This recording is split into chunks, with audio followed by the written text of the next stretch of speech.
Okay, this video is quotes by Dr. John Mcdougall. The quotes are from this book, but they're not in the same order as they are in the book. It's just more convenient the way I'm doing it. Okay, so yeah, they're from the book here. Let's go to the next page. Okay, so the first quote is actually from, it's an anonymous quote. A lot of the other famous nutrition experts were jealous of Dr. Mcdougall. Just a fact, because he was the best expert. Okay, quote from Nathan Pritikin. The American Diabetic Association diet is designed to make sure the diabetes patient is never cured.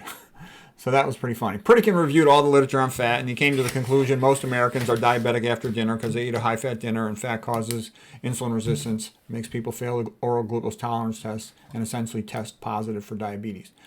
Okay, Dr. Mcdougall had noted, this is in the book Start Solution, that when he started out as a general practice doctor at sugarcane plantation in Hawaii, he noticed that the manual laborers would save up money, retire about 65 years of age, and the Philippine men in particular would go back to the Philippines, get a young wife, like her in her 20s, around 30 years of age. They would have a new family with her, and there was no Viagra in those days, and they would live healthy into their late 80s or even into their 90s. Meanwhile, the wealthier, more educated people in the cities were full of all the Western diseases because they ate a westernized diet, whereas these manual laborers were still eating a traditional plant-based diet. Okay, Dr. Mcdougall continues. The nutrition journals were more reliable before the mid-1980s when many of them were bought by big companies. Yeah, anything funded by a company, it's no longer really science most of the time. Most of the time something funded by a company just becomes advertising. Okay, Dr. Mcdougall continues. It's absolutely essential to get some sunshine. Vitamin D in a pill form is toxic. Pill form vitamin D can lead to increased risk of falls and fractures. Yeah, he would virtually never give anybody recommendation for vitamin D orally unless they were institutionalized and couldn't go out and get any sunshine. Dr. Mcdougall continues, Dr. Kempner is one of my heroes. Ansel Keys was a good man who did good research. Because on the internet you'll hear a lot of bad things about Ansel Keys. That's because they want to vilify the guy because he pointed out that saturated fat was so bad for causing atherosclerosis. It's kind of like how the sales game works. If you listen to the Paleo Keto Carnivore, they always say epidemiology is worthless. And that's because epidemiology proves they're wrong. So they say Ansel Keys was a bad man because Ansel Keys' research proves that they were wrong. Okay, they can't come up with data to support their diet because it's a ridiculous joke. It doesn't have support. So all they can do is say epidemiology is just a joke, that Ansel Keys was bad, etc., that sort of thing. Ad hominem. Okay, Dennis Burkitt, he was the first one. This is Dr. Mcdougall. Dennis Burkitt was the first one to tell me that diet had anything to do with disease. Yeah, as amazing as it sounds, in med school, you're not taught that. It's just simply never comes up. It's not in any of the books. It's rather bizarre, but that's how it is. Hard cheeses are the most acidic of foods.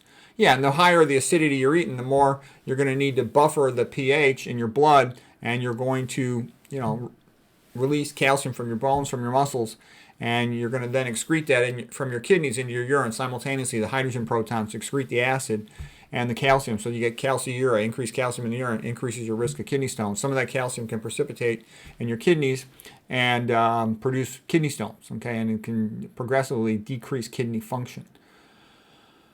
Okay, and those are some of the reasons why people end up in kidney failure. They end up in kidney failure because of atherosclerosis of their kidneys, because they're accumulating stone disease in their kidneys. F- also contributes to worsening of kidney function. All this atherosclerosis stuff is a big thing, and that includes all the subtypes of clot formation. Postprandial endotoxemia is included. Hypertension-related damage to the kidneys. Diabetes-related damage to the kidneys. Okay, Mcdougall continues. Populations eating meat, oil, junk food is just a blip in history the last 50 to 100 years. Before that, only the kings and queens could eat a lot of meat. And that's relevant too because if you think about it, look at the studies, anthropology, look at the studies like where they've gone back and looked at the mummies and put them in CAT scanners. They had atherosclerosis, calcifications in their aortas and their proximal coronaries. So they had atherosclerosis, the kings and queens, because they were the ones, the mummies, the pharaohs, because they were eating the high-fat diets. Okay, in long ago days, before tobacco and air pollution and processed food, the kings and queens of the past who ate a lot of meat had atherosclerosis-related disease. Dr. Mcdougall continues, I'm the luckiest doctor in the world because my patients get better. And that statement, while it may seem straightforward, is actually a big statement. with conventional medicine, when you treat a dietary disease with a pill like diabetes, obesity, coronary artery disease, hypertension, they never get better. They got to take the pills the rest of their life. Okay, Dr. Mcdougall continues. You are not going to win in the medical business. The smart option is to get out of the medical business safely. You get out of the medical business by becoming healthy. Eat the healthy diet, exercise, get off your medications. Okay. We've already kind of talked about that last lecture. I've seen 3 generations raised as vegans. They're healthy and they are smart. One of the things you'll get an advantage of eating the vegan diet is you'll avoid a lot of toxins. A lot of toxins bioaccumulate in meat. So like look at fish is like one of the worst things. Fish is also super acidic, meaning it's going to promote osteoporosis. Okay, Dr. Mcdougall continues. What keeps me going isn't fame or fortune, it's my patience. The real reward comes from sitting down with one person and making a difference in their life. Yeah, that's one of the things that makes it fun to teach this nutritional stuff because, the patients are actually going to get better. In conventional medicine, they don't get better.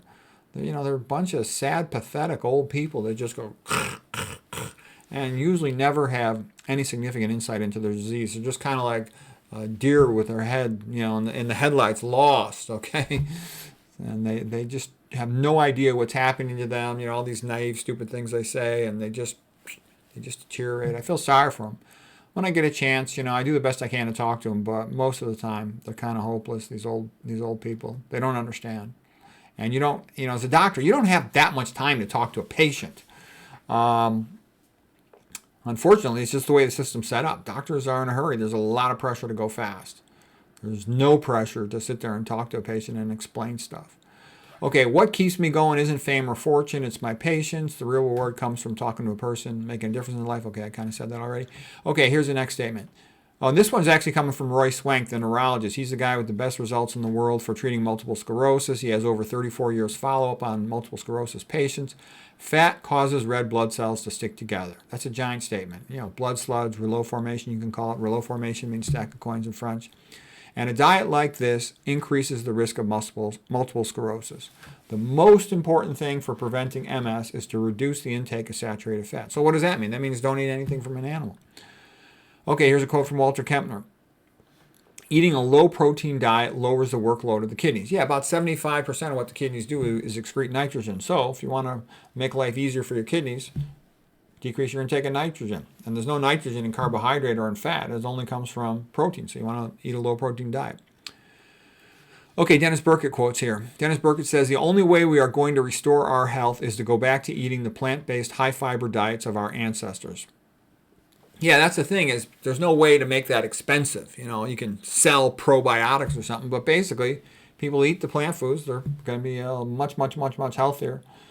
Okay, Burkitt continues. People who eat high-fiber diets have larger, softer stools. If people have little stools, they need big hospital. And he would say other things like, if you have a bunch of people falling off a cliff, you can either build a fence at the top so they don't fall, or you have cleanup down below. Why not build a fence at the top? Meaning, why not prevent all these diseases? They're easy to prevent. He says if the sink was overflowing, why don't you just turn off the faucet rather than keep mopping the floor? And so what conventional medicine does is mop the floor. Anyways, that's it for this page 4, part 4 of Dr. Mcdougall quotes.